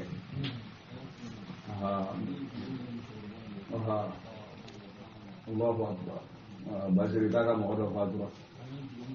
kako ye do mi ka mo so mi do ka Gabriel Touré la ka farga ma nye kwa bala de yara do ala ka kinana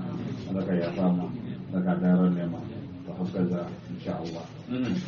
إن الذين كفروا namun ke dulu kafir ya la لو أن لهم ما في الأرض جميعا ala ko fon be du ko ka ni abela gelen duma ومثله ka معه to ngara parata ليفتدوا به من عذاب يوم القيامة wan fuku ya kuma bona ka wala hara jodo la jaba ma ما تقبل منهم kati dunu bolo ولهم عذاب ko أليم wala jaba ko me la jaba dimine de يريدون أن يخرجوا من النار ako ba ni ka ko wo jane ma kono وما هم بخارجين منها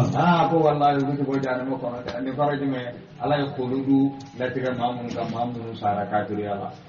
khuludu la tira ma ako innal ladzina kafaru ya wali yoraya ha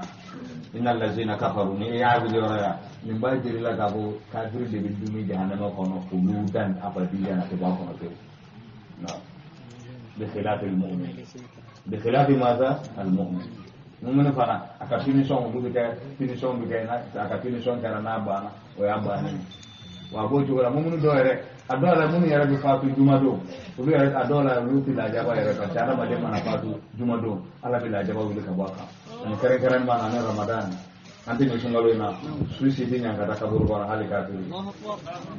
hadi kafiri di nyanga ta kaburu bana ala ba wuli sungalo in konta وما هم بخارجين منها wadda mata da suma bainan nafkhatayn buru fiye ko fulani ne gonja ala bi la jaba wuli ka ba kafiri da ba wuli ka ba islamai ha no problem ti mende problem ni kafiri ta na wuli la islamai ta ti segidile العود للكافر دون المسلم وربنا العذاب وربنا العذاب يوم الجمعة وليلها عن كل ميت رفع فرمضان ثم بين النفختين والعود للكافر دون المسلم ni kafir ni islam ga la jaba wala ti sigi sumarola ala mana hina islam mun na ka fini son mun be la jaba na ya wuli la jaba ti so bulu mable ko la harajo do na ya mun da wuli jumado ati so bulu mable ko la harajo do bayna nafqatayn ni buru fiye ko folo ani buru fiye ko flana no nafqatu sa'iqati buru mun fiye na da madin da bida sambina ni kono masiti la jaba ko ala bi la jaba bi ga bo ba ya de etma kafirka o de bukla ka segna mu'min ta islam ta ce ba haka za aha ha al ahadith Allah ya rama ko Ramadan do na tugula kuma za abwabu jahannam dana bona tugura na tugura la jawabina ha la وما هم بخارجين منها dana bona da tugula no sisa wajara ka la jawabda tugura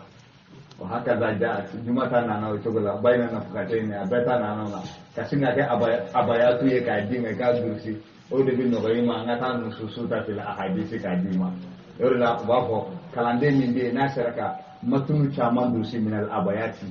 أو دكوراي أي دوني كمالي دوني كتابو باتلي أبسكا فرانيوغا كتبايتو دمو دوني دوران كاديما يبسينا دوسي أبو تقول ala kan da sababa ma baitun nun kunde wai na ta asulu ba bera gelen wa haka sa al manzuma maham وما هم بخارجين منها abaitula nya baitu ba su sawo wa rabbuna al azaba yawm al jum'ati wa laylaha an kulli mayyitin rafa'a faramadana ثم بين النفختين والعود للكافر دون المسلم هكذا ala kan da sababa وما هم بخارجين منها ala ko dibo jahannama kono ولهم عذاب مقيم ko la jawab na basiglen do والسارق والسارقة فاقطعوا أيديهما ya min da na ni chemai wasariqu wasariqa me ambara ni de na kala ta do aba ko to gari aba ko wazaniyatu zaniyatu wazani donc kumi mbola amba fa Dr. Adam wa Sheikh Ahmad ya ako o hikma dama mun kama alawe adamine jena kala utala ayam adamine ni musulmanwi otumana me shiyeni kala ako jena kala musuma anachema me doina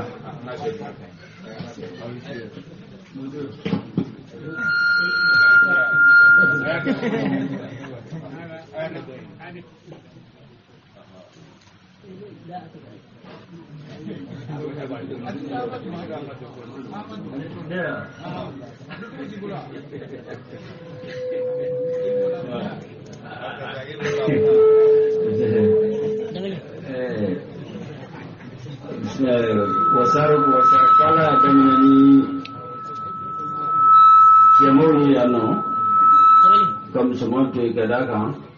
ka cala so jama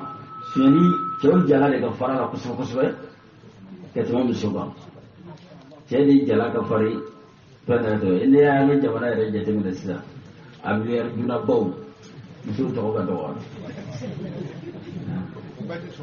abana to abai so ko tumi da biru da miliyaru ni yomi to bola izala yo to ra jama'a daga can yo to muso to ta la o mi ye lablali fani o ko akacala muso de do ta problem ta kaya jena ko woralin jiwala tan o de ba muso de ba problem ta kaya kona bola muso la ala hinena minuna to boy angal la ala na kona ambo fona jate mene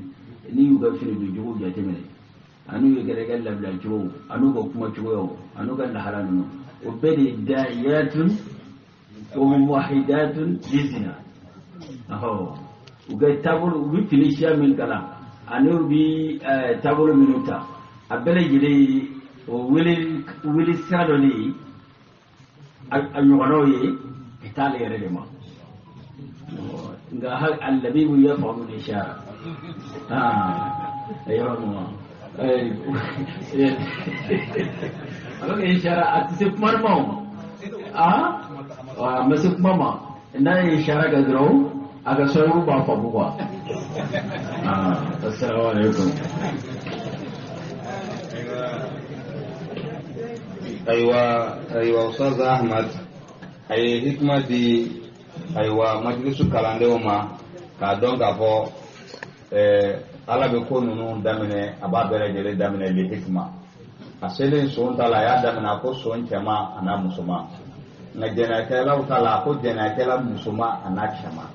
ko o foro kum hikma min kama Sheikh Ahmad ayo hikma de damma ala kambe sababu ma Sulaiman alaka فاقطعوا أيديهما ala da yu taka utige جزاء بما كسبا نكالا من الله jazaan ko min yasara de bima kasaba wi bara min ken nakalan min Allah kan ardakalu ka bo ala yoro sisa Sheikh Ahmad anya kan to university la amena ni yoro ti kan ko sobe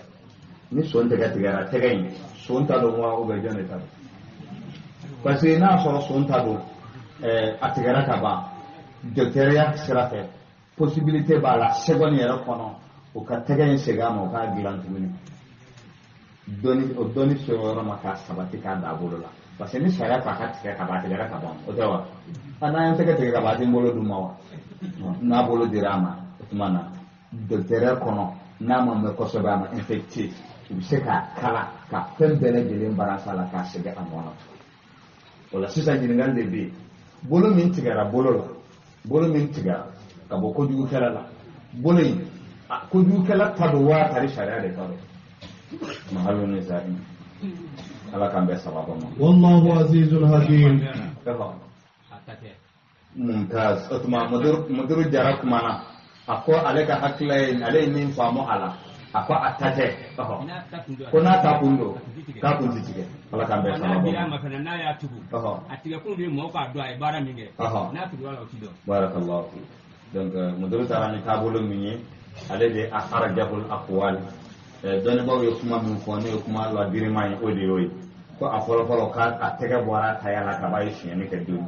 ko parce que n'a ta kun don a ti tigɛ donc sariya b'a tɛgɛ tigɛ o ye kelen ye fila sariya ka hikima ye min ye a bolo kumuru ka to mɔgɔw k'a dɔn k'a fɔ nin ye son de ye mɔgɔ wɛrɛw ale bɛ lebu sɔrɔ a la mɔgɔ wɛrɛw fana olu tɛna tila ka a ɲɔgɔnna wɛrɛ lakari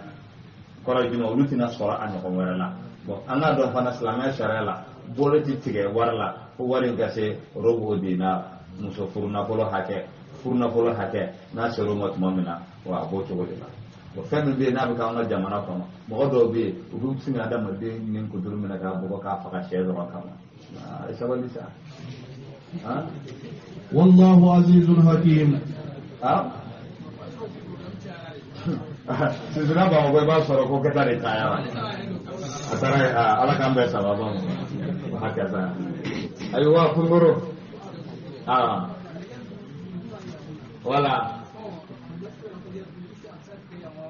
wala sisan a y'a fɔ al-ihtimalu al-lughawi al-mawjuda fi kalimati al-yadi donc a ye ɲininkali kɛ